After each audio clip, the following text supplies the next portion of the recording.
गुरु प्यारे साध संगत जी, आप सभी को प्यार भरी राधा स्वामी जी। संगत जी, आज हम आपको दो साखियां सुनाने जा रहे हैं जो कि सच्ची घटनाएं हैं। अगर आप बाबा जी से प्यार करते हो तो दोनों साखियां अंत तक जरूर सुनो जी। गुरु प्यारी साध संगत जी, गुरु के बिन कोई नहीं अपना। सारी दुनिया पर नजर डालकर देखें कि यहां पर हमारा अपना कौन है। अपना तो वही है जो यहां भी अपना साथ दे और मौत के बाद भी हमारा साथ दे। साध संगत जी, जिन बच्चों को हम अपना समझते हैं वह तो जीते जी हमें आंखें दिखाते हैं और हमारे जीते जी हमें छोड़कर चले जाते हैं या हमें ही किसी वृद्धाश्रम में भेज देते हैं। ये मौत के बाद हमारी सहायता क्या करेंगे? हमारा यहां पर कोई नहीं है, सिर्फ एक मालिक ही है। इसलिए उस मालिक का हाथ पकड़े रखो, वह हमें यहां पर भी और वहां पर भी हमेशा पार लगाएंगे। साध संगत जी, ब्यास डेरे में तो सेवा हमेशा चलती रहती है और सेवा के लिए जत्थे आते जाते रहते हैं। वैसे तो बिना भंडारे पर कम जत्थे होते हैं, पर भंडारे पर संगत को देखते हुए ज्यादा जत्थे बुलाए जाते हैं। जो पक्के बैच के सेवादार होते हैं वह हर भंडारे पर ब्यास से आते हैं और सारी सेवा संभालते हैं। ऐसे ही एक बार एक सेवा जत्था लंगर की सेवा के लिए ब्यास गया। सब सेवादारों ने मन लगाकर सेवा की। सारा दिन सेवा करने के बाद सभी सेवादार वहां से सोने के लिए चले गए और एक सेवादार वहीं पर रुक गया कि संगत में से कोई लंगर खाने के लिए रह गया होगा, तो वह कभी लंगर खाने के लिए आ जाए तो कोई तो होना चाहिए। थोड़ी ही देर के बाद कुछ संगत वहां पर लंगर करने के लिए आ गई। सेवादार ने सबको प्यार से हाथ जोड़कर राधा स्वामी किया और कहा कि भाई अलग और बहनें अलग लाइन में बैठ जाएं। संगत जी एक बुजुर्ग सरदार जी थे। सेवादार की बात सुनकर उन्होंने कहा, भाई हम सब एक ही परिवार से हैं, इसलिए हम सभी एक साथ बैठकर ही लंगर खाएंगे। तो सेवादार ने कहा, वीर जी यहां पर भाई अलग और बहनें अलग लंगर खाते हैं। वह बुजुर्ग आदमी नाराज हो गया और लंगर की थालियों को वापस रखने के लिए जाने लगा। तब उस सेवादार ने बहुत हाथ पैर जोड़े कि वीर जी आप यहां से लंगर किए बिना मत जाइए। वह बुजुर्ग अंकल जी गुस्से से बोले कि हम बाहर से खाना खा लेंगे परंतु यहां से नहीं खाएंगे। सेवादार ने उस बुजुर्ग वीर जी के पैर पकड़ लिए कि वीर जी आप यहां से लंगर खाए बिना मत जाइए। वह बुजुर्ग इतने गुस्से में थे और बोले कि अब हमें यहां पर रहना ही नहीं है, चलो उठो तुम सब हमारे साथ, हमको यहां पर लंगर नहीं करना।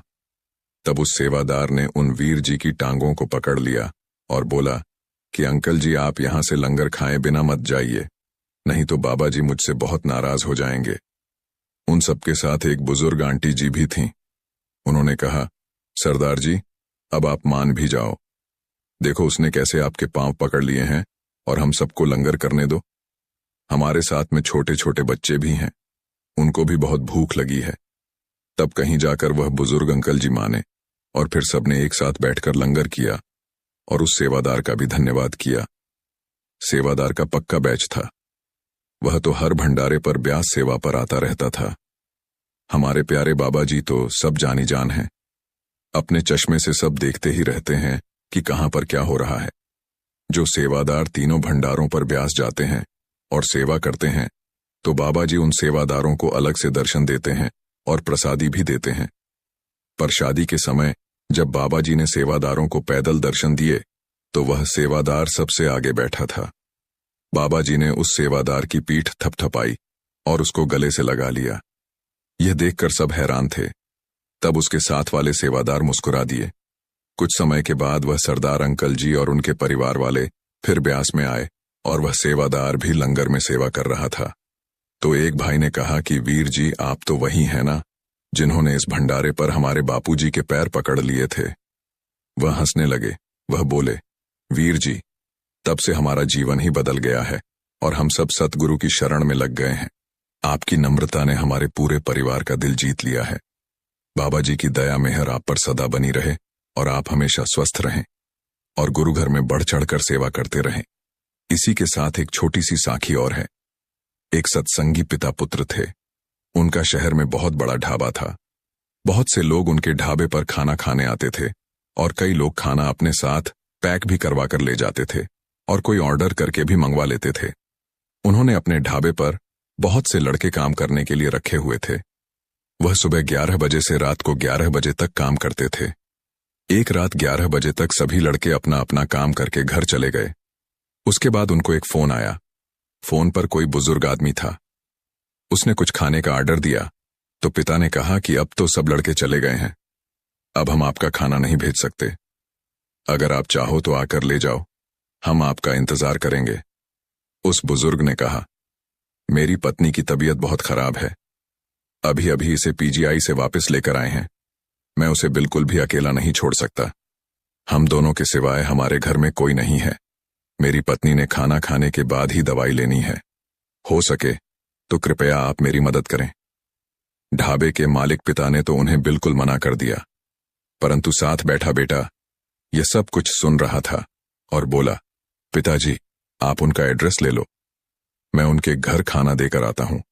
पिता ने कहा, बेटा रात बहुत हो गई है, देखकर ध्यान से जाना। जब वह लड़का उस घर में ऑर्डर देने गया तो वह बुजुर्ग आदमी बहुत खुश हो गया और उसने उस लड़के को बहुत दुआएं दी। जब वह ऑर्डर देकर वापस मुड़ा तो एक कुत्ता सामने डस्टबिन में मुंह मार रहा था। मुझे देखकर वह मेरी ओर दौड़ा और मेरी बाइक के पास आकर मुझे बड़े प्यार से देखने लगा। मैंने उसके मुंह को हाथ लगाया और पूछा, भूख लगी है? तो वह कुत्ता मुझे बड़े प्यार से देख रहा था कि शायद यह मुझे कुछ खाने को दे दे। रात बहुत हो गई थी, अब तक तो सारी दुकानें भी बंद हो गई थीं। अगर मैं ढाबे की तरफ होता तो वहीं से ही इसे कुछ खाने को दे देता। मैं बाइक पर जल्दी से मार्केट की तरफ गया तो देखा एक आदमी दुकान बंद कर रहा था। मैंने उससे पूछा कि आपके पास कुत्ता का खाना है? तो वह बोला, नहीं कुत्ता का खाना तो नहीं है। मैंने सामने बेड पड़े देखे तो मैंने उससे 2 पैकेट ब्रेड ले लिए। जैसे ही मैं ब्रेड लेकर वापस आया तो वह कुत्ता दौड़कर मेरे पास आ गया। मैंने ब्रेड का एक पैकेट खोलकर दुकान के बाहर एक थड़ी पर डाल दिया। वह कुत्ता आराम से ब्रेड खाने लगा। इतने में 1-2 कुत्ते और आ गए तो मैंने दूसरा ब्रेड का पैकेट भी खोलकर उनको डाल दिया। वे डॉग मुझसे ऐसे चिपक रहे थे जैसे मेरे पुराने दोस्त हों।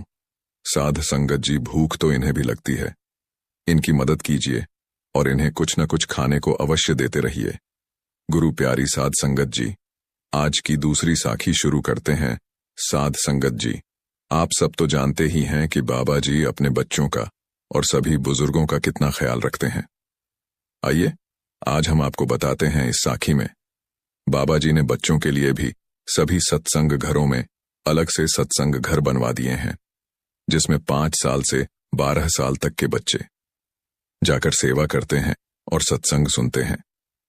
ऐसे ही छुट्टियों में बाबा जी का पोता भी विदेश से ब्यास अपने मम्मी पापा के साथ आया हुआ था। वह भी डेरे में बच्चों के साथ सत्संग में जाने लगा और उसने बच्चों से लंगर के बारे में सुना और वह घर आकर बोला, आज मैं घर की रोटी नहीं खाऊंगा, मैं तो लंगर में जाकर ही खाऊंगा। सभी उससे कहने लगे कि घर में खाना खा लो, लेकिन उसने तो जिद ही पकड़ ली कि मैंने तो लंगर में ही खाना है। अब दादाजी को तो अपने पोते से प्यार होता ही है, तो बाबा जी उसे साथ लेकर लंगर में खाना खाने चल पड़े। उन्होंने सिर पर टोपी डाल ली कि संगत उन्हें न पहचान सके। संगत के बीच में वह भी थाली उठाकर चल पड़े। सेवादारों ने संगत के साथ उन्हें भी पंडाल नंबर 5 में लंगर खाने के लिए भेज दिया। बाबा जी और उनका पोता आराम से जाकर लाइन में बैठ गए। बाबा जी और उनके पोते ने बड़े प्यार से लंगर खाया। बाबा जी को लंगर पर आने वाली एक सेवादार ने पहचान लिया। उसने बाबा जी को राधा स्वामी बोला। बाबा जी ने उसे सेवादारों को मुंह पर उंगली रखकर चुप रहने के लिए कहा तो उसने भी किसी को कुछ नहीं बताया। अगर वह किसी को कुछ बताती तो सारी संगत बाबा जी को घेर लेती। बाबा जी और उनका पोता आराम से लंगर नहीं खा पाते। आज लंगर में आलू बैंगन की सब्जी और खिचड़ी बनी हुई थी।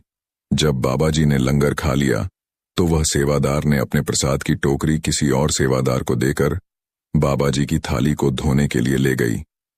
थाली साफ करके जब वह आई तो उनकी लाइन की सेवा खत्म हो गई थी। सभी सेवादार यहां आराम से बैठी थीं। तब उसने सबको बताया कि अभी बाबा जी इसी पंडाल में और अपनी सेवा वाली लाइन में बैठकर अभी अभी बाबा जी यहां से लंगर खाकर गए हैं। तो सभी सेवादार व सेवादार बहुत हैरान हो गए कि हमने अपने सद्गुरु को क्यों नहीं पहचाना। सद्गुरु हमारे सामने बैठे रहे और हम उन्हें पहचान न सके। फिर कोई कहे मैंने उन्हें सब्जी दी थी और कोई कहे मैंने तो उन्हें खिचड़ी दी थी। बच्चे को तो खिचड़ी बहुत अच्छी लग रही थी। उसने रोटी कम और खिचड़ी ज्यादा खाई थी। घर जाने के बाद दादा पोते में जो वार्ता हुई उसके बारे में हम आपको बताते हैं। दादाजी, लंगर में जो रोटी सब्जी, रोटी दोनों अच्छी थी और जो खिचड़ी थी वह तो बहुत अच्छी थी। तो बाबा जी अपने पोते से बोले, बेटा मेरे सेवादार इसे 3 चीजों से मिलाकर बनाते हैं। वह बच्चा बोला, वह कैसे? बाबा जी ने कहा, दाल, चावल, पानी, यानी सेवा, सिमरन और भजन करते हुए बड़े प्यार से बनाते हैं। खिचड़ी हल्की होती है, बच्चे और बूढ़े बीमार आराम से खा सकते हैं। पोता बोला, दादाजी आप सबका कितना ख्याल रखते हैं? तो बाबा जी बोले, बेटा जो लोग इतनी दूर दूर से मुझसे मिलने आते हैं या डेरा घूमने के लिए आते हैं तो उनका ख्याल मुझे ही तो रखना है। बाबा जी ने बुजुर्गों के लिए भी अलग सत्संग घर बना दिए हैं ताकि बुजुर्ग संगत सीधा सत्संग के लिए बसों से पंडाल में पहुंच जाए। बाबा जी ने उन बुजुर्गों के रहने के लिए लुधियाना और जालंधर में सेंटरों में इंतजाम करवा दिए हैं।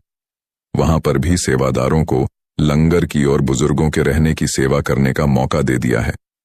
जो बुजुर्ग संगत ब्यास में सत्संग सुनने के लिए आती है उनको वहीं पर बैठे बैठे ही प्रसाद और पैक लंच दे दिए जाते हैं ताकि बुजुर्ग संगत को कोई परेशानी न हो। उन संगत के लिए चाय का प्रबंध भी बुजुर्गों के पंडाल में ही करवा दिया है। हमारा सद्गुरु हमारा कितना ख्याल रखते हैं, लेकिन हम हैं कि उनका बिल्कुल भी कहना नहीं मानते। बाबा जी कहते हैं कि मेरे पीछे पीछे भागने से या मेरे कपड़ों को हाथ लगाने से या मेरी बार बार वीडियो बनाने से आप लोगों को कुछ नहीं मिलना। सत्संग के वक्त बाबा जी ने गुस्से में बताया कि कुछ दिन पहले वह एक जगह पर किसी के भोग पर गए थे। वहां पर हमारे रिश्तेदार कम थे और संगत ज्यादा थी। संगत द्वारा वहां पर बहुत बेअदबी की गई। बाबा जी ने समझाया कि उनके पीछे भागने, कपड़े पकड़ने, गाड़ी को छूने से मुक्ति नहीं है। बाबा जी ने कहा, असली दर्शन हमें अंदर से करने हैं, बाहर से नहीं। संगत जी, हम शायद बाबा जी के सत्संग को ध्यान से सुनते ही नहीं। अगर सुनते होते तो समझते कि हमारे बाबा जी हमें क्या समझाना चाहते हैं। 30 जून रविवार के दिन ब्यास भंडारे पर बहुत भीड़ थी और बहुत तेज बारिश भी हुई। लेकिन बाबा जी के लिए संगत न सर्दी देखती है और न ही गर्मी और न ही बरसात देखती है। सारी संगत बारिश में खूब भीग चुकी थी। उस बारिश में संगत को तेज गर्मी से भी खूब राहत थी। स्टेज पर आने से पहले बाबा जी के लिए सेवादार ने 2 बार पर्दा खोला, पर बाबा जी अंदर नहीं आए। शायद वह किसी से बातें करने लग गए थे। जब तीसरी बार पर्दा खुला तो बाबा जी स्टेज पर आए। बाबा जी के स्टेज पर आते ही होता है एक चमत्कार। सारी संगत एकदम से चुप हो जाती है। पूरे पंडाल में शांति छा जाती है। सबकी नजर अपने सद्गुरु को ही देख रही होती है। सद्गुरु स्टेज पर आकर पहले सारी संगत को माथा टेकते हैं। राधा स्वामी बोलते हैं। वह नजारा तो देखने वाला होता है कि कब मालिक आकर अपनी दूर पास बैठी पूरी संगत पर अपनी दया मेहर की दृष्टि डालते हैं। सद्गुरु का है नूरी स्वरूप, बड़ा प्यारा लगता है। फिर 8:30 बजे सत्संग शुरू हुआ और बाबा जी ने तुलसी साहब की वाणी ली। दिल का हुजरा साफ कर जाना, आने के लिए ध्यान गैरों को हटा उसको बिठाने के लिए। बाबा जी ने बताया कि गोस्वामी तुलसीदास जी अलग हैं और तुलसी साहब जी अलग हैं। बाबा जी ने सत्संग में खोलकर समझाया कि चाहे कितनी भी धर्म हो, कोई भी धर्म हो, यह नहीं कहता कि मालिक 2 हैं। मालिक एक ही है। दुनिया में हर किसी के मन में जात पात के कारण एक दूसरे के खिलाफ नफरत भरी हुई है। हर कोई अपने ही धर्म को ऊंचा दिखाने में लगा हुआ है। लेकिन जब उस परमात्मा ने यह दुनिया बनाई थी तब न तो कोई धर्म था, न ही कोई जात पात। यह सब दुनिया के द्वारा बनाई गई है। बाबा जी ने समझाया कि मन में मैं लेकर उस परमात्मा को याद करोगे तो कोई फायदा नहीं होने वाला।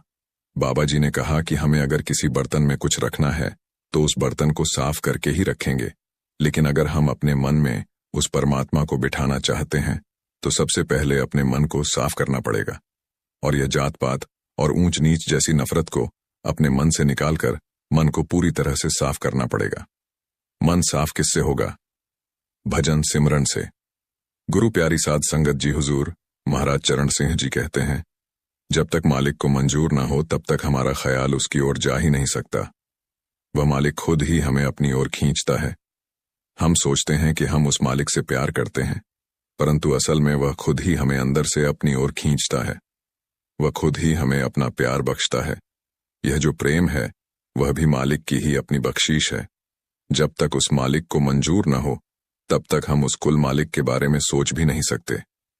साधु संगत जी, एक सत्संगी परिवार ने अपने प्यारे बाबा जी का स्वागत ऐसे शानदार ढंग से किया कि आप सुनकर हैरान रह जाएंगे। एक बुजुर्ग आदमी हर रविवार सत्संग में जाते थे, सत्संग सुनते थे और बाबा जी को जो हाथ जोड़कर नया स्वरूप कैनवस पर आया है, वह बाबा जी का बड़ा स्वरूप लेना चाहते थे। वे जब भी बुक स्टॉल में जाकर पूछते कि बाबा जी का नया स्वरूप है क्या, तो सत्संग घर वाले सेवादार कहते, भाई साहब 2 फोटो आई थी, वह बिक गई, अगली बार जब आएगी आप फिर ले लेना। वह वहां से चुप करके वापस आ जाते। ऐसे ही 3-4 बार वह बाबा जी का स्वरूप लेने के लिए गए, पर उनको वह स्वरूप नहीं मिला। बाबा जी का नया स्वरूप आते ही सत्संग घर के सेवादार बुक स्टॉल से पहले ही ले जाते थे और उन अंकल जी को बाबा जी की नई फोटो नहीं मिली। एक दिन वह शनिवार को ही सत्संग में आ गए तो उन्होंने देखा बुक स्टॉल में कुछ सेवादार काम कर रहे हैं, तो वह वहां पर चले गए और बोले, भाई साहब क्या मुझे बाबा जी का नया स्वरूप मिल जाएगा? तो सेवादारों ने कहा, हाँ अंकल जी मिल जाएगा। सेवादार कहने लगे, अंकल जी अभी अभी ही बुक स्टॉल का सामान आया है, आप तो कितने समय से सत्संग घर में बाबा जी का नया स्वरूप मांग रहे हैं।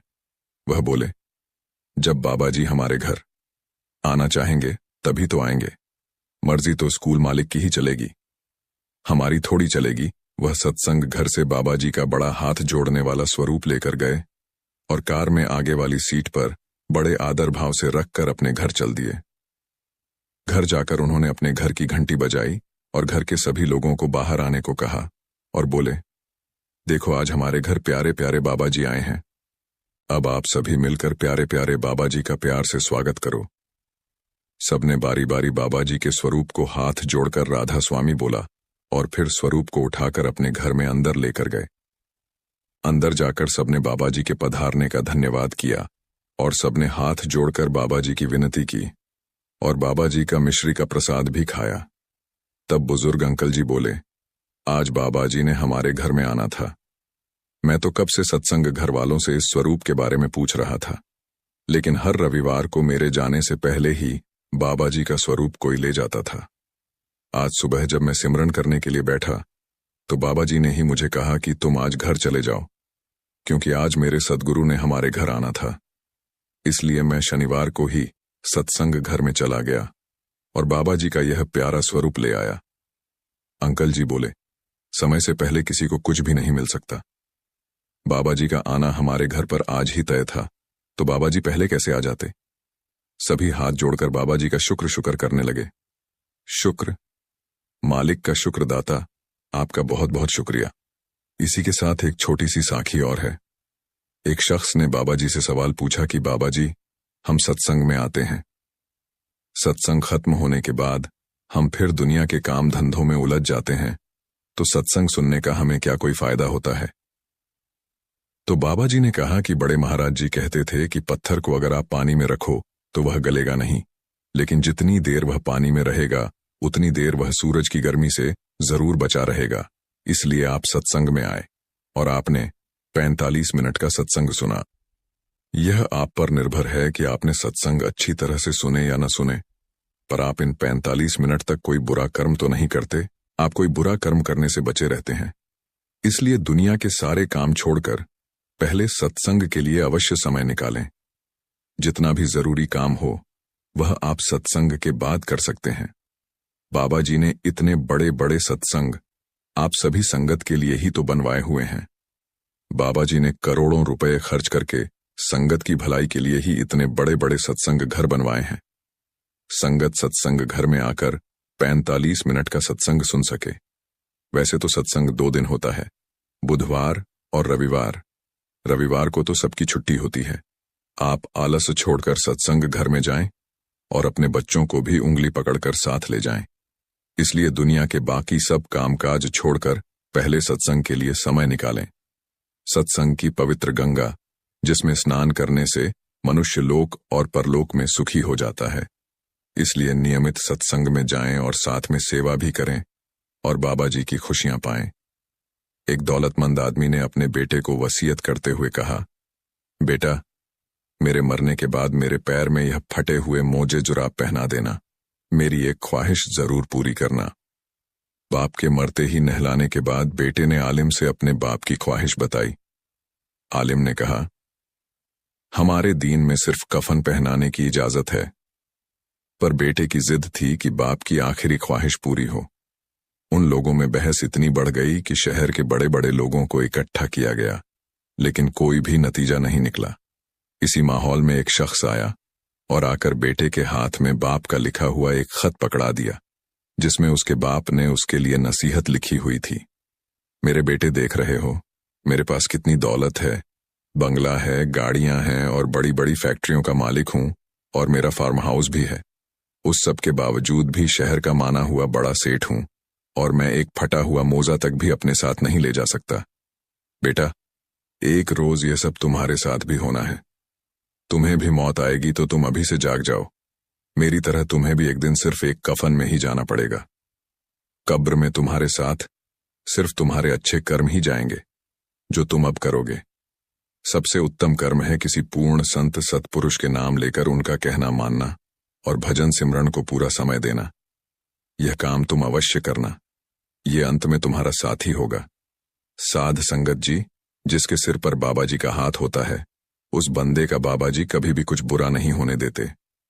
जाना तो इस दुनिया से हम सबको है। कुछ लोग खाली हाथ आते हैं और वैसे ही खाली हाथ चले जाते हैं।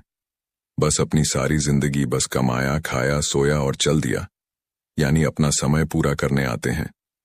लेकिन बहुत सारे लोग ऐसे भी होते हैं जो इस दुनिया में आकर अपना समय व्यर्थ नहीं करते। वह बाबा जी से नाम लेकर और गुरु घर में सेवा करके, भजन सिमरन करके अपनी जिंदगी को सफल बनाते हैं। लेकिन जब कोई जीव अपने बाबा जी की शरण में जाता है, सेवा करता है, तो वह उसे कैसे काल के मुंह से अपने जीव को बचाकर ले आते हैं। इस साखी में आपको पता चलेगा कि बाबा जी ने 2 बच्चों को कैसे एक बड़ी मुसीबत से बचाया। शायद यह सुनकर आपका विश्वास अपने प्यारे बाबा जी पर और भी बढ़ जाए। 2 जवान बच्चे थे। दोनों बच्चे अलग अलग शहर में रहते थे। पढ़ लिख कर जब वह बड़े हुए तो उन दोनों बच्चों की नौकरी दिल्ली की एक बड़ी कंपनी में लग गई। कंपनी में वह एक साथ काम करते थे।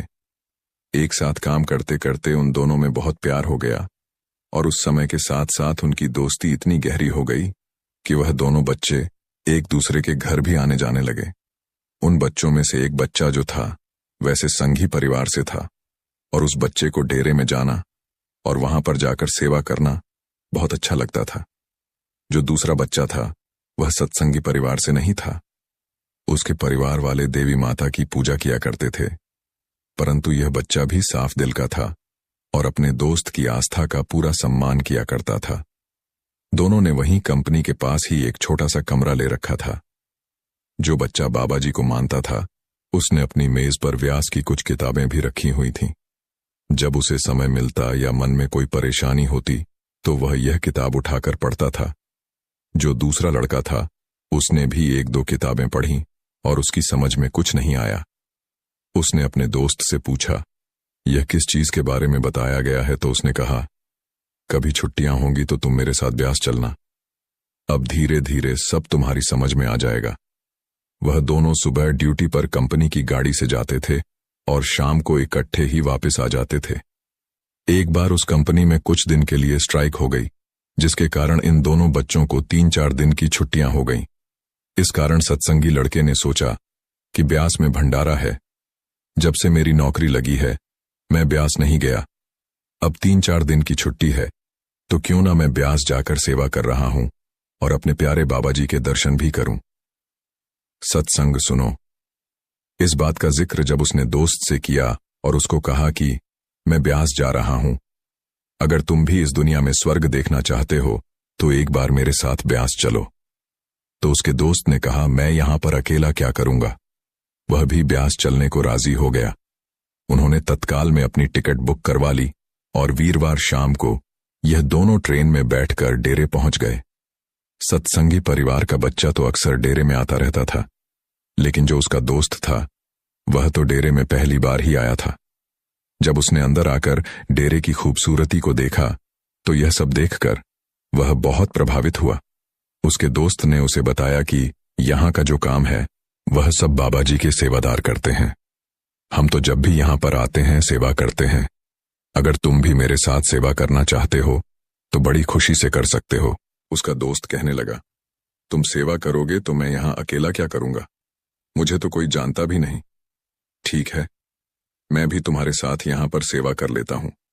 फिर वह दोनों कैंटीन में जाकर जत्थेदार से मिले। वह तो उस लड़के को जानते थे तो वह बोले, बेटा तुम अपनी मम्मी पापा के साथ क्यों नहीं आए? तो उसने कहा, अंकल वह तो यहाँ से लुधियाना से आए हैं, मैं तो दिल्ली नौकरी करता हूँ। 2-3 दिन की छुट्टियां थीं। मैंने सोचा ब्यास चलते हैं, अपने परिवार से भी मिल लेंगे और सत्संग सुन लेंगे और बाबा जी के दर्शन सब हो जाएगा। उस लड़के ने कहा, अंकल जी अभी मेरा दोस्त है, हम दोनों को सेवा करनी है, आप हमें किसी सेवा में लगा दो। जत्थेदार ने कहा, ठीक है, तुम दोनों कंप्यूटर चलाना जानते होगे तो जाओ वहां पर काउंटर पर सेवा कर लो। तो वह दोनों दोस्त कंप्यूटर में कार्ड डालकर पर्ची देने की सेवा करने लगे। आपको मालूम है, सत्संग के समय कैंटीन 1 घंटा पहले बंद हो जाती है, तो दोनों दोस्त शनिवार को भी बाबा जी के दर्शन करके आए। रविवार को भी दोनों सत्संग सुनने के लिए गए और फिर आकर अपनी सेवा में लग गए। जब भी सेवादारों का लंगर आता तो वह दोनों खा लेते, चाहे दूध वगैरह कैंटीन से ही ले लेते थे। रविवार शाम को जब दोनों दोस्त अपना बैच वापस करने गए तो वहां के इंचार्ज ने कहा कि आप दोनों को अभी और सेवा करनी है, आज आप नहीं जा सकते, आप कल सुबह चले जाना। वह बोले, अंकल जी हमने तो ट्रेन के रिजर्वेशन आज की करवा रखी है। तो इंचार्ज ने कहा, बेटा यह हमारा नहीं, बाबा जी का हुक्म है कि इन बच्चों को आज नहीं जाने दिया जाए। जो सत्संगी लड़का था उसके पापा भी बेंच देने आए तो वह इंचार्ज उसको रोक रहे थे कि बाबा जी का हुक्म है। तो उसके पापा ने भी कहा, बेटा आज रुक जाओ, इसी में हमारी भलाई है। मैं रात को वहीं कैंटीन में रह गए। सुबह कैंटीन से चाय वगैरह पीकर जब उनको बैच देने गए तो इंचार्ज ने बोला, बेटा तुमने कौन सी ट्रेन से वापस जाना था? तो वह लड़के बोले, सुपरफास्ट। उसने बताया, उस ट्रेन का कल एक्सीडेंट हो गया था, उसमें काफी लोगों को चोटें आई हैं और कई गुजर भी गए हैं। इंचार्ज बोला, बाबा जी आपको बचाना चाहते थे तभी उन्होंने आपको रात को यहां पर रोक लिया। वह दोनों बच्चे रोने लगे कि बाबा जी ने हमारी जान बचाने के लिए हमें रोका था और हम कुछ और ही सोच रहे थे कि हमारी कल की छुट्टी हो जाएगी, बॉस भी नाराज हो जाएंगे, लेकिन जब हमारी जान ही न रहती तो फिर हम क्या करते। वह दोनों बच्चे बाबा जी का शुक्र करने लगे। बाबा जी अपने सेवादारों पर जरा भी आंच नहीं आने देते, किसी न किसी बहाने बचा लेते हैं। साध संगत जी हमारी दूसरी साखी है, जैसी करनी वैसी भरनी, यह वाक्य तो आपने सुना ही होगा। अर्थात जैसे आप कर्म करोगे वैसा ही आपको फल भी प्राप्त होगा। लेकिन मेरा एक प्रश्न है, क्या आप इस बात पर यकीन करते हैं कि जैसा आप कर्म करेंगे वैसा ही आपको फल भी मिलेगा? अब आप में से अधिकतर लोगों के मन में यह प्रश्न जरूर उठ रहा होगा, क्योंकि इसमें पूछने वाली बात क्या है? यह तो सत्य ही है कि जैसे हम कर्म करेंगे वैसा ही हमें फल भी मिलेगा। लेकिन एक बार के लिए आंखें बंद करके अपने आप से यह प्रश्न कीजिए, देखिएगा कि आपको इस प्रश्न का उत्तर स्पष्टता से नहीं मिल पाएगा। कहीं ना कहीं आपके मन में एक संशय जरूर होगा कि क्या यह बात सच है या झूठ, क्योंकि आपने अपने आसपास तो ऐसे कई लोगों को देखा होगा जो लोग बहुत अच्छे कर्म करते हैं, बहुत अच्छे स्वभाव के होते हैं, वे कभी किसी का बुरा नहीं करते, किंतु फिर भी उनके साथ हमेशा बुरा ही होते हैं। वे लोग हमेशा दुखी रहते हैं, हमेशा परेशान रहते हैं। आपने कई बार यह भी देखा होगा, या फिर आप में से ही कई ऐसे लोग भी होंगे जिन्होंने अपनी परीक्षाओं के लिए जी तोड़ मेहनत की होगी, लेकिन फिर भी अंत में उनके हाथ निराशा ही लगी। तो इसका अर्थ क्या होगा? क्या इसका अर्थ यह है कि जिन भी महापुरुषों ने इस कहावत को कहा है, क्या यह झूठ है? क्या वह महापुरुष गलत थे? नहीं, वास्तविकता तो यह है कि हम अपने कर्मों का लेखा जोखा तो समझ ही नहीं पाते, और इसी कारण हम यह सोचते हैं कि हम तो बहुत अच्छा कर्म कर रहे हैं, हम लोगों की भलाई कर रहे हैं, लोगों की मदद कर रहे हैं, फिर भी हमें ना जाने क्यों हमेशा दुख और परेशानी ही उठानी पड़ती है। लेकिन आज की जो कहानी मैं आपके लिए लेकर आया हूं, इस कहानी के माध्यम से आप यह समझ जाएंगे कि आखिर कर्मों का यह लेखा जोखा हमारे जीवन पर किस प्रकार प्रभाव होता है। एक समय की बात है, एक गांव में दो भाई रहा करते थे। दोनों ही कुशल थे, किंतु उनमें से एक बहुत ही क्रूर और चालाक था। उसने धोखा देकर अपने छोटे भाई की सारी जमीन जायदाद अपने नाम करवा ली थी और छोटे भाई के नाम पर कुछ भी नहीं बचा था। उसे तो बस एक टूटी फूटी झोपड़ी मिली थी जिसमें वह और उसकी पत्नी रहा करते थे।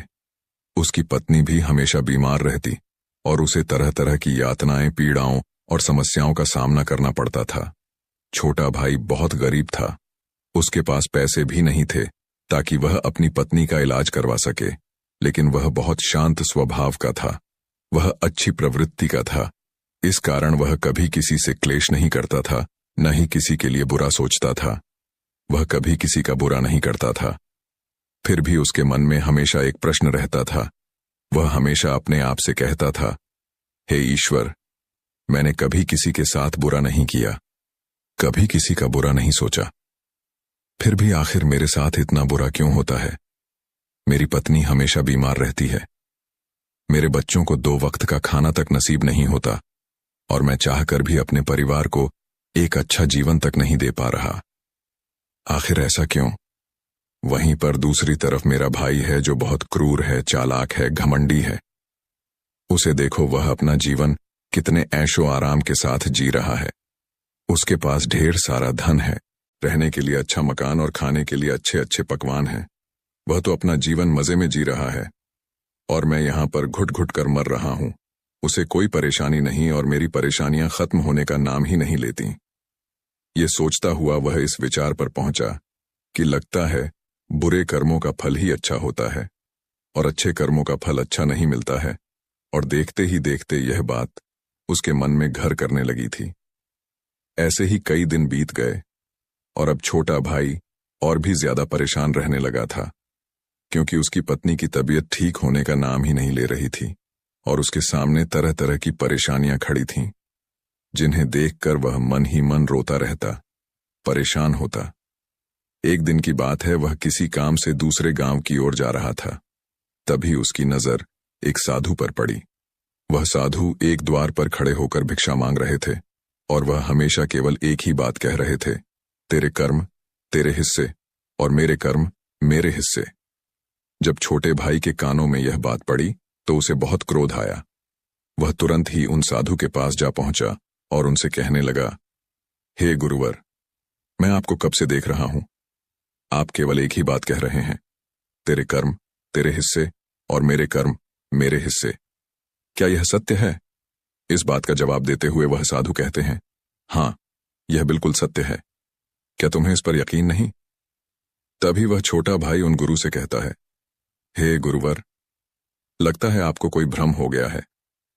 मैंने अपने जीवन में कभी कोई बुरा कर्म नहीं किया, न ही मैंने कभी किसी के बारे में बुरा सोचा, न ही किसी का बुरा किया। उसके बाद भी मैं हमेशा परेशानियों से घिरा रहता हूं। तकलीफें दिन ब दिन मुझे और परेशान कर रही हैं। मुझे तो आज तक मेरे अच्छे कर्मों का कोई अच्छा फल नहीं मिला। फिर आप यह कैसे कह सकते हैं कि अच्छे कर्मों का फल अच्छा मिलता है? मेरी पत्नी हमेशा बीमार रहती है और मेरे घर में खाने तक के लिए पैसे नहीं हैं। यहां तक कि मेरे बच्चे भी भूखे रह जाते हैं और फिर भी आप कहते हैं कि अच्छे कर्मों के फल अच्छे मिलते हैं। तभी वह साधु बड़े ही शांत स्वभाव से उस व्यक्ति से कहते हैं, लगता है परिस्थितियों ने तुम पर बहुत गहरा प्रभाव डाला है। ऐसा प्रतीत हो रहा है कि तुम परिस्थितियों के आगे हार मान चुके हो और इन कठिन परिस्थितियों ने तुम्हारी सोच को भी बदल दिया है। इसी कारण तुम ऐसा कह रहे हो। इस पर वह व्यक्ति कहता है, हे गुरुवर, ऐसा लगता है कि खुद परिस्थितियों से हार कर दूसरों के घर भिक्षा मांगकर भोजन ग्रहण कर रहे हो और मुझे कहते हो कि मैंने परिस्थितियों के सामने हार मान ली है। मुझे आपका यह भाषण नहीं सुनना, मैं जा रहा हूं। तभी उसे रोकते हुए वह साधु उस व्यक्ति से कहते हैं, ठीक है, तुम चले जाओ, लेकिन उससे पहले मेरा एक काम कर दो। वह व्यक्ति कहता है, अरे मैं कोई काम नहीं करने वाला, मैं तो जा रहा हूं।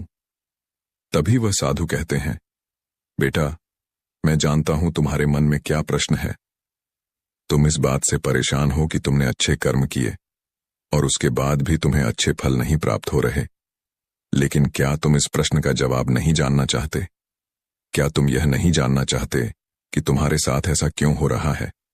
यह सुनकर वह छोटा भाई कुछ देर के लिए चुप हो गया और कुछ देर सोच विचार करने के बाद वह कहता है, अच्छा ठीक है, बताइए मुझे क्या करना होगा। तभी वह साधु उस व्यक्ति से कहते हैं, मेरा बस एक छोटा सा काम कर दो। कल सुबह सुबह तुम मेरे लिए कुछ फल लेकर मेरे आश्रम आ जाना, और जब तुम वहां पर आओगे तो मैं तुम्हें तुम्हारे सभी प्रश्नों का उत्तर तुम्हें दे दूंगा, और तुम्हें यह भी समझ में आ जाएगा कि तुम्हारे साथ ही ऐसा क्यों हुआ। इतना कहकर वह साधु अपना भिक्षा पात्र लेकर वहां से अपने आश्रम की ओर चलने लगे। लेकिन वह व्यक्ति कुछ देर के लिए वहीं पर खड़ा रह गया और यह सोचने लगा कि क्या उसे फल लेकर उन गुरु के आश्रम में जाना चाहिए या नहीं। यही सोचता हुआ वह घर लौट आया। रात भर उसके मन में केवल यही प्रश्न था कि मैं उनके पास फल लेकर जाऊं या ना जाऊं। देखते ही देखते सुबह होने लगी और अब उस छोटे भाई ने यह तय कर लिया कि वह फल लेकर उन गुरु के आश्रम जरूर जाएगा। वह घर से निकलता है और कुछ फल खरीदता है, जिसे लेकर वह उन गुरु के आश्रम की ओर चल पड़ता है। उन गुरु का आश्रम थोड़ी दूर पर था और उसका रास्ता पास के ही जंगल से होकर गुजरता था, इसलिए उस रास्ते पर कोई हलचल भी नहीं थी और जगह जगह पर लंगूर और बंदर दिखाई दे रहे थे।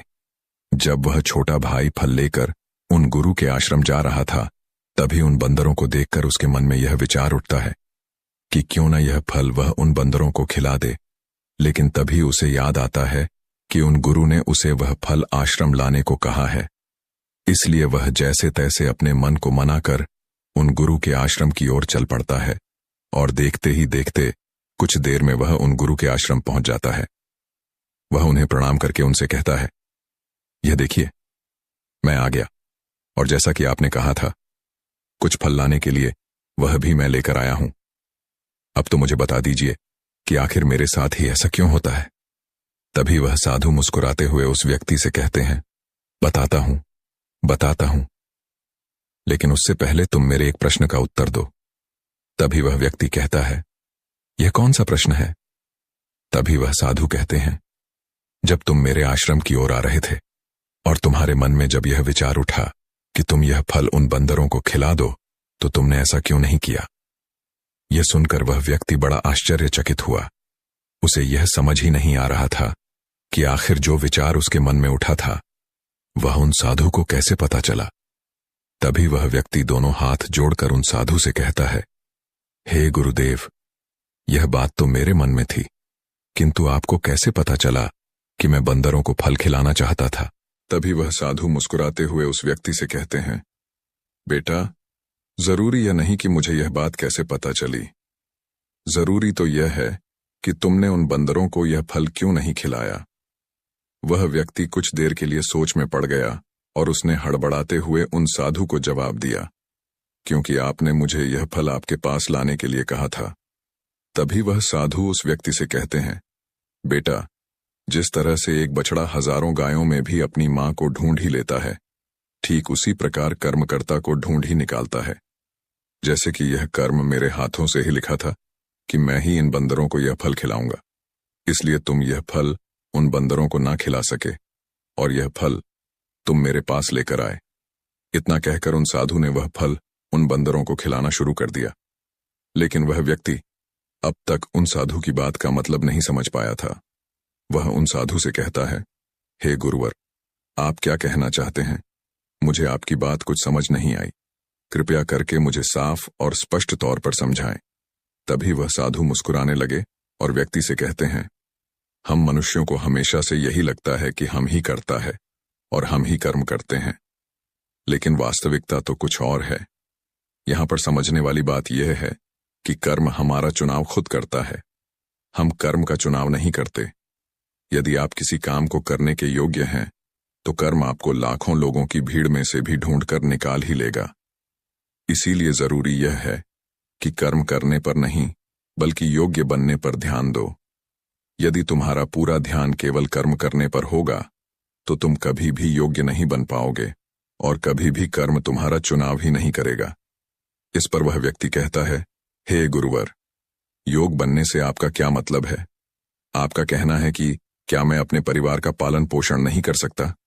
तभी वह साधु उस व्यक्ति से कहते हैं, नहीं नहीं, मेरे कहने का अर्थ यह नहीं है। मैं तो तुमसे यह कहना चाहता हूं, योग्य बनने के लिए जिन कर्मों की आवश्यकता होती है उसके लिए तुम्हें पहले छोटे छोटे कामों को करना शुरू करना होगा। और जब तुम उन कामों में निपुण हो जाओगे, कुशल हो जाओगे, इतने योग्य बन जाओगे, तो बड़ा कर्म, या फिर यूं कहें कि यह मुख्य कर्म जिस कर्म के लिए तुम बने हो, वह कर्म तुम्हें ढूंढ ही लेगा और वह कर्म तुम्हारे पास खुद ही चला आएगा। उदाहरण के तौर पर तुम इन बंदरों को ही देख सकते हो। ये बंदर जब छोटे होते हैं तब से ही यह पैरों पर चलना सीखते हैं, गुलाटी लगाना सीखते हैं, दौड़ना सीखते हैं, छलांग लगाते हैं। शुरू शुरू में इसे तकलीफ होती है कि कभी गिर जाते हैं तो कभी इन्हें चोट भी लगती है, लेकिन धीरे धीरे यह उन कामों में निपुण हो जाते हैं, कुशल हो जाते हैं और उसके बाद इनका भोजन इन तक स्वयं ही पहुंच जाता है। इसीलिए अपनी रोजमर्रा की जिंदगी में भी छोटे छोटे कर्म करते रहो तो बड़ा कर्म तुम तक खुद चला आएगा और तुम किसी भी बड़े लक्ष्य को प्राप्त कर सकोगे। आगे वह साधु उस व्यक्ति से कहते हैं, और यदि तुम योग्य बनने के लिए कर्म करोगे ही नहीं तो दूसरे लोगों के कर्म भी तुम पर हावी होने लगेंगे, तुम्हारे जीवन को प्रभावित करने लगेंगे। उदाहरण के लिए तुम्हारी पत्नी को ही ले लो। तुम्हारी पत्नी कई दिनों से बीमार है और उसकी तबीयत ठीक ही नहीं हो रही, और तुम ये सोचते हो कि पता नहीं तुम्हें किन कर्मों की सजा मिल रही है। तुम अपने आप को अभागा समझते हो, असहाय महसूस करते हो, लेकिन वास्तविकता तो कुछ और ही है। तुम्हें यहां पर यह समझने की आवश्यकता है कि तुम्हारी पत्नी बीमार अपने कर्मों से है, ना कि तुम्हारे कर्मों से। हो सकता है कि तुम्हारी पत्नी ने अतीत में ऐसा कोई कर्म किया हो जिसकी सजा वो आज भुगत रही है, और तुम्हारी पत्नी के कर्मों के कारण ही तुम्हें भी दुख झेलना पड़ रहा है, तकलीफें उठानी पड़ रही हैं, परेशानियों का सामना करना पड़ रहा है।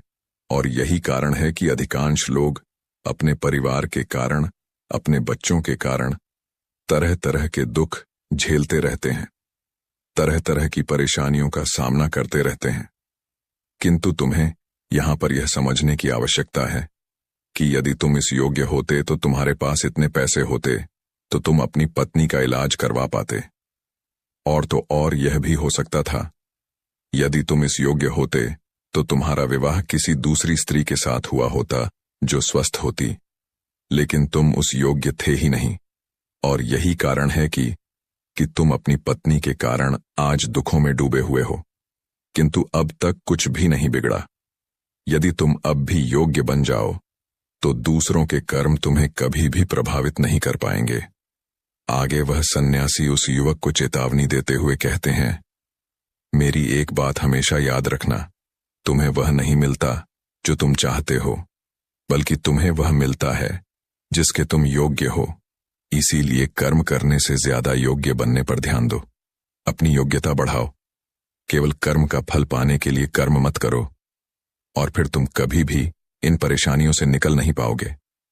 तभी वह व्यक्ति उस साधु के सामने दोनों हाथ जोड़कर उनसे कहता है, हे गुरुवर, आप हमेशा योग्य बनने की बातें कर रहे हैं, किंतु आप यह नहीं बता रहे हैं कि मैं अपनी योग्यता को किस तरह से बढ़ाऊं ताकि मेरा मुख्य कर्म मुझे ढूंढ ले। तभी वह साधु उस व्यक्ति से कहते हैं, यह तो बड़ा ही सरल है, फिर भी लोगों के लिए यह बहुत कठिन हो जाता है। सबसे पहला उपाय यह है कि जो भी कर्म तुम कर रहे हो उस कर्म को कर कर भूल जाओ, अर्थात योग्य बनने के लिए जो भी कर्म तुम कर रहे हो उसे याद न रखो, उसे भूल जाओ। ये मत सोचो कि जो तुमने कर्म किया है उसका फल तुम्हें कब और क्या मिलेगा। इसीलिए तो कहा जाता है कि कर्म करो, फल की चिंता मत करो। यदि तुम्हारा मन हमेशा फल की चिंता में ही लगा रहेगा तो इसका अर्थ यह हुआ कि तुमने वास्तविक तौर पर कोई कर्म किया ही नहीं। और हम में से अधिकांश लोग यही गलती करते हैं। उन्हें लगता है कि वह एक अच्छा कर्म कर रहे हैं जिसका फल भी उन्हें अच्छा ही मिलेगा। उनका सारा ध्यान केवल फल पर होता है, और यही कारण है कि वह अधिकांश समय दुखी होते हैं, क्योंकि जब उन्हें फल नहीं मिल पाता, या फिर यूं कहें कि जब उन्हें अपने मनवांछित फल नहीं मिल पाता, तो उनके मन को ठेस पहुंचती है और वे लोग दुखी रहने लगते हैं, परेशान रहने लगते हैं, और हमेशा यही सोचते हैं कि मैंने तो अच्छे कर्म किए थे, फिर भी मुझे अच्छे फल क्यों नहीं मिल रहे। और उनका यही सोचना उन्हें अपने लक्ष्य से भटका देता है। हाँ, आप यह जरूर कर सकते हैं। अपना कर्म करने के बाद उसका आकलन जरूर करें, लेकिन फल की चिंता न करें। तभी वह व्यक्ति उन साधु से कहता है, हे गुरुवर, आप कह रहे हैं फल की चिंता मत करो, लेकिन जो कर्म किए हैं उसका आकलन जरूर करो। यह कैसे संभव है? तभी वह साधु बड़े ही शांत स्वभाव से उस व्यक्ति से कहते हैं, बनते, जब तुम कोई कर्म करते हो तो तुम्हारे मन में हमेशा फल की चिंता होती है, जबकि तुम्हारे मन में फल की चिंता न होकर यह चिंता होनी चाहिए कि जो भी कर्म मैंने किए हैं, क्या उस कर्म में मैंने अपना 100% दिया है या नहीं। जब मैं वह काम कर रहा था तो मेरा ध्यान पूरी तरह से उस काम पर था या नहीं, कहीं मेरा ध्यान भटक तो नहीं रहा था। यदि तुम इन चीजों पर विचार करोगे या प्रश्न खुद से करोगे, तभी वास्तविक तौर पर तुम खुद का आकलन कर पाओगे, और जब तुम पूरे ध्यान के साथ किसी कर्म को करोगे तो तुम्हारे ध्यान की शक्ति भी बढ़ेगी और तुम्हारे कर्म करने की योग्यता भी बढ़ेगी। किंतु यदि तुम यह सोचते हो कि तुम्हें तो केवल कर्म करना है और केवल यही सोचकर तुम कर्म करते चले जाओगे, तो तुम्हें कर्म का फल कभी प्राप्त नहीं होगा और न ही तुम कभी योग्य बन पाओगे। इसलिए कर्म करने के बाद आकलन जरूर करो। ये देखो कि जब तुम वो काम कर रहे थे तो तुम्हारा ध्यान, तुम्हारा शरीर, तुम्हारा मन पूरी तरह से उस कार्य पर था या नहीं। तभी वह व्यक्ति एक बार फिर उन साधु से प्रश्न करता है और कहता है, हे गुरुवर, आप सही कहते हैं कि जब भी हम कोई कर्म कर रहे हो, हमारा पूरा ध्यान उस कर्म पर होना चाहिए। लेकिन मैं जब भी कोई कर्म करता हूं तो मेरे मन में तरह तरह के विचार चल रहे होते हैं। मेरा मन विचारों से ग्रसित होता है और तरह तरह की बातें सोचने लगता है। तो ऐसे में मैं अपने मन को किस तरह से केवल एक ही कर्म पर टिका सकता हूं? क्या इसका कोई उपाय है? तभी वह साधु मुस्कुराते हुए उस व्यक्ति से कहते हैं, बनते, जब तुम कोई कर्म कर रहे हो और उसमें जब तुम अपना पूरा भाव लगा देते हो, अर्थात कर्म करते समय अपना पूरा भाव डाल देते हो, तो तुम्हारा मन, शरीर और तुम्हारे भाव उसी कर्म पर केंद्रित हो जाते हैं और तुम पूरी निष्ठा, प्रेम और सद्भाव के साथ उस कर्म को कर पाते हो, अर्थात अपना 100% दे पाते हो। और वहीं पर जब तुम केवल कर्म करने की सोच से ही कर्म करते हो तो तुम उसमें अपना भाव नहीं लगा पाते और न ही तुम उसमें अपनी पूरी निष्ठा लगा पाते हो। इसी कारण वह कर्म अकर्म नहीं रह जाता और न ही उसका कोई फल तुम्हें प्राप्त होता है। आगे वह साधु उस व्यक्ति से कहते हैं, यदि कोई भी मनुष्य इन बातों को सही तरीके से अपने जीवन में उतारे, इन बातों को ध्यान रखकर कर्म करे, तो वह अपने आप को योग्य बना सकता है। और एक बार जब वह योग्य बन जाता है तो कर्म उसे कहीं से भी खोज कर निकाल लेगा और वह जीवन में किसी भी सफलता को प्राप्त कर पाएगा। इतना कहकर वह साधु मौन हो गए और वह छोटा भाई भी अब यह समझ चुका था कि उसके अच्छे कर्मों का फल उसे अच्छा क्यों नहीं मिल रहा था। उसने उन गुरु को प्रणाम किया और वह वापस घर की ओर लौट गया। साध संगत जी, यह हमारी आज की साखियां। अगर बाबा जी से प्यार करते तो चैनल को सब्सक्राइब जरूर करें जी। राधा स्वामी जी।